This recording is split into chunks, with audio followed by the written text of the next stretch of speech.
തന്നെ ഇത്രത്തോളം ദയനീയമായ ഒരു സാഹചര്യത്തെക്കുറിച്ച് നമ്മൾ ഇതിനു മുമ്പ് റിപ്പോർട്ട് ചെയ്തിട്ടില്ല. എത്രത്തോളം ഭീകരമായ കാഴ്ചയാണ് നമുക്ക് അവിടെ നിന്ന് കാണേണ്ടി വരുന്നത്.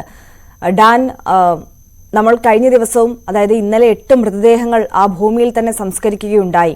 ആ സംസ്കരിക്കുന്ന സമയത്തൊക്കെ ഒരുപാട് ആളുകൾ അവിടേക്ക് എത്തിയിരുന്നു. അവരുടെ ഉറ്റവരെ ഇതുവരെയും കണ്ടെത്താൻ കഴിയാത്തവർ, അല്ലെങ്കിൽ ലഭിച്ച മൃതദേഹങ്ങളിലൊന്നും അവരുടെ ഉറ്റവരെ കണ്ടെത്താൻ കഴിയാത്ത അനേകം ആളുകൾ അവിടേക്ക് എത്തി. അവരൊക്കെ നമ്മളോട് സംസാരിച്ച കാര്യം, ഒരുപക്ഷെ ഞങ്ങളുടെ പ്രിയപ്പെട്ടവൾ അല്ലെങ്കിൽ പ്രിയപ്പെട്ടവനാണ് ആ കുഴിയിലേക്ക് പോകുന്നത്, ആ സംസ്കാര ചടങ്ങിൽ അവിടെ സംസ്കരിക്കുന്നത് എന്നുള്ളത് ഞങ്ങൾക്കറിയില്ലല്ലോ, ഇനി ആണെങ്കിലോ എന്ന് കരുതി എത്തുന്ന ആളുകളാണ്. അപ്പോൾ അങ്ങനെയാണെന്നുണ്ടെങ്കിൽ ഞങ്ങൾ ആരും അവിടെ എത്തിയില്ലെങ്കിൽ അവർക്ക് വിഷമമാവില്ലേ, അവർക്ക് അന്തിമോപചാരം അർപ്പിക്കേണ്ടേ എന്ന് കരുതിയാണ് ഞങ്ങൾ ഇവിടേക്ക് എത്തിയിട്ടുള്ളത് എന്നുള്ളത് അവർ വളരെ ദയനീയമായി പറഞ്ഞു. ഈ ഒരു അഡ്രസ്സ് പോലും, ഒരു അടയാളം പോലും ബാക്കി വെക്കാതെ മൺമറഞ്ഞു പോയ മനുഷ്യ ജീവിതങ്ങളെക്കാൾ ദുരിതമാണ് ഇത് കണ്ടു നിൽക്കേണ്ടി വരുന്ന, തങ്ങളുടെ ഉറ്റവരാണോ ഇത് എന്ന് പോലും അറിയാതെ അവിടെ എത്തി നിൽക്കേണ്ടി വരുന്ന മനുഷ്യരുടെ, ജീവിച്ചിരിക്കുന്ന മനുഷ്യരുടെ സാഹചര്യവും. അങ്ങനെ ഒരുപാട് ആളുകൾ ഇപ്പോൾ അവിടേക്ക് എത്തുന്നില്ലേ ഡാൻ?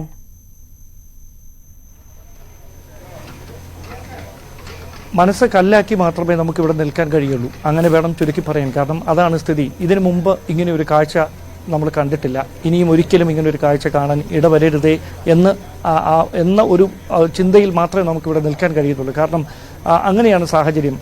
ഇന്നലെ ഈ 8 മൃതദേഹങ്ങൾ ഇവിടേക്ക് എത്തിക്കുന്ന സമയത്ത് വലിയ തരത്തിൽ ദുർഗന്ധം വമിച്ചു തുടങ്ങിയിട്ടുണ്ടായിരുന്നു പല മൃതദേഹങ്ങളിൽ. കാരണം ഇത്രയധികം ദിവസമായി ബോഡിയിൽ ഗ്യാസ് ഫോം ചെയ്യുന്ന സാഹചര്യമുണ്ട്.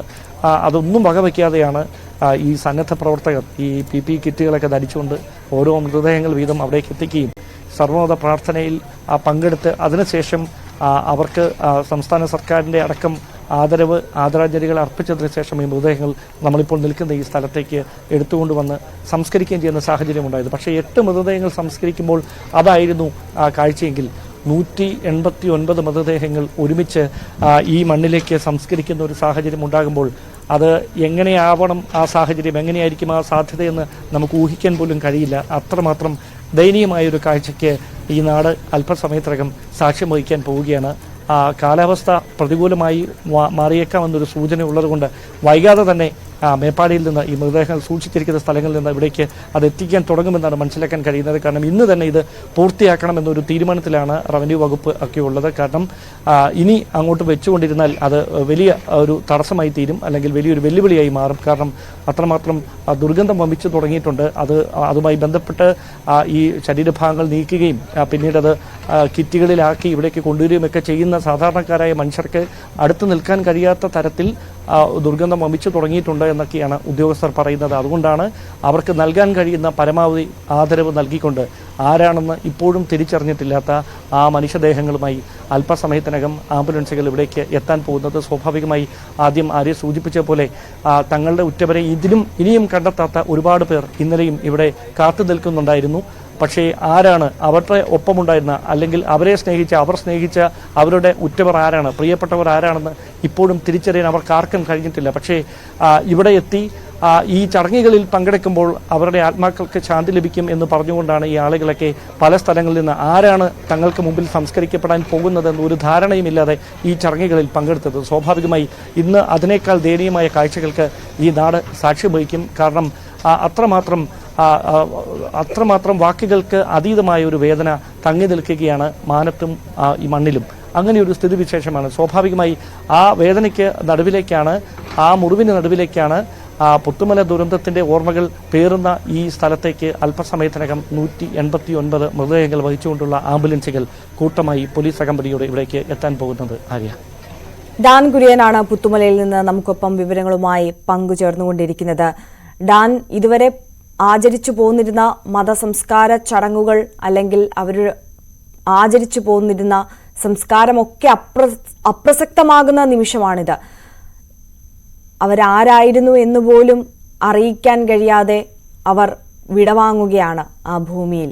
സർവമത പ്രാർത്ഥനയൊക്കെ തന്നെയും എല്ലാവർക്കും വേണ്ടി അവിടെ നടത്തുന്നുണ്ട്.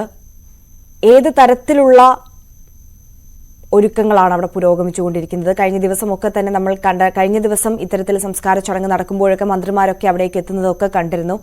ഇന്ന് ആരൊക്കെ ഏതൊക്കെ ഉന്നത ഉദ്യോഗസ്ഥരൊക്കെ തന്നെയും അവിടേക്ക് എത്താനുള്ള സാധ്യതയുണ്ടോ, സാഹചര്യമുണ്ടോ, എന്താണ് അവിടുത്തെ മറ്റ് ഔദ്യോഗിക ഒരുക്കങ്ങളുമായി ബന്ധപ്പെട്ടിട്ടുള്ള വിവരങ്ങൾ?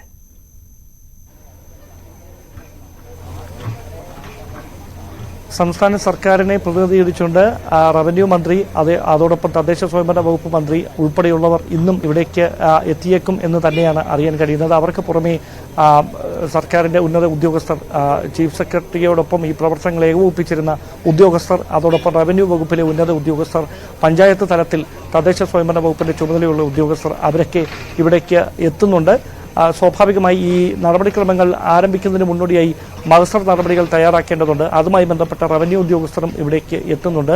അതിനൊക്കെ അപ്പുറത്തേക്ക് ഈ ദുരന്തം നടന്ന അല്ലെങ്കിൽ ഈ ദുരന്തത്തിന്റെ ഓർമ്മകൾ തളം കെട്ടി നിൽക്കുന്ന ഈ പുത്തുമലയിലെ ഈ പൊതു സംസ്കാരം നടക്കുന്ന ഈ സ്ഥലത്ത് വ്യത്യസ്തമായി എടുത്തു പറയേണ്ട ഒരു കാര്യം, ഒരു വ്യത്യസ്തമായ മതസൗഹാർദ്ദത്തിന്റെ കൂടി വേദിയായി മാറുകയാണ് ഈ സ്ഥലം. കാരണം ആരാണ് എന്ന് പേരറിയാത്ത അല്ലെങ്കിൽ ആരെയാണ് സംസ്കരിക്കാൻ പോകുന്നത് എന്ന് അറിയാത്ത, ഒരു തരത്തിലുള്ള ധാരണകളുമില്ലാത്ത ആ മൃതദേഹങ്ങളോട് എല്ലാ തരത്തിലുള്ള ആദരവും കാണിച്ചുകൊണ്ട് ഇവിടെ നിലനിന്നിരുന്ന വിശ്വാസങ്ങളിൽ ഉൾപ്പെട്ട ആ വിശ്വാസ സമൂഹങ്ങളുടെ ഭാഗമായിട്ടുള്ള ആചാര്യന്മാരെത്തി അവരുടെ പ്രാർത്ഥനകൾ നടത്തിയതിനു ശേഷമാണ് ഓരോ മൃതദേഹങ്ങളും ഇവിടേക്ക് സംസ്കരിക്കുന്നതിന് വേണ്ടി ഇന്നലെയും എടുത്തത്. സമാനമായ കാഴ്ച. ശരി ഡാൻ, ഞാൻ ഡാനിലേക്ക് മടങ്ങി വരാൻ